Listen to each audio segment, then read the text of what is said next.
कहते हैं कि हे मुनिवर, मैं भोजन के बिना मेरे प्राण नहीं विकल हो रहे हैं, किंतु क्रोधित ब्राह्मण के श्राप से जो मेरी मृत्यु का समय अत्यंत निकट है, इससे मैं बहुत पीड़ित हो रहा हूँ। सूत जी कहते हैं कि जब विष्णु भगवान की कथा के संबंध में राजा परीक्षित ने सुखदेव मुनि जी से ऐसे प्रश्न पूछे तो वे बहुत खुश हुए और फिर उन्होंने वेद के समान इसी भागवत नामक पुराण को कहा, जिसे ब्रह्मकल्प के समय भगवान ने श्री ब्रह्मा जी से कहा था।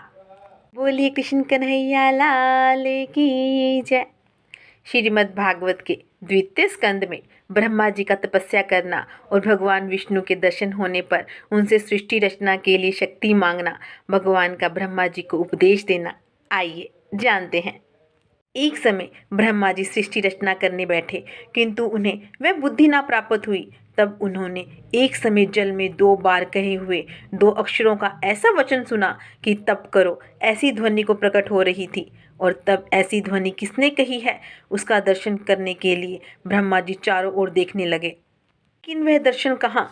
इसे ब्रह्मा जी ने विवश होकर घोर तप करना शुरू किया और उनके तप से तीनों लोग जलने लगे। और तब भगवान ने प्रसन्न होकर उन्हें देवताओं की प्रशंसा से प्रशंसित होकर और शोक मोह और क्लेश से रहित अपना वह उत्तम लोक दिखलाया, जिसमें सत्व रज तम तीनों गुण विद्यमान रहते हैं। उस लोक पर काल का कोई वश नहीं था और ना वहाँ माया ही अपना कुछ बस ला सकती थी।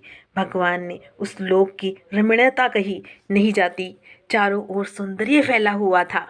ब्रह्मा जी ने कहा, हे माधव, आप मुझे ऐसी बुद्धि दीजिए जिससे मैं सृष्टि की रचना करने में सफल हो सकूं। आप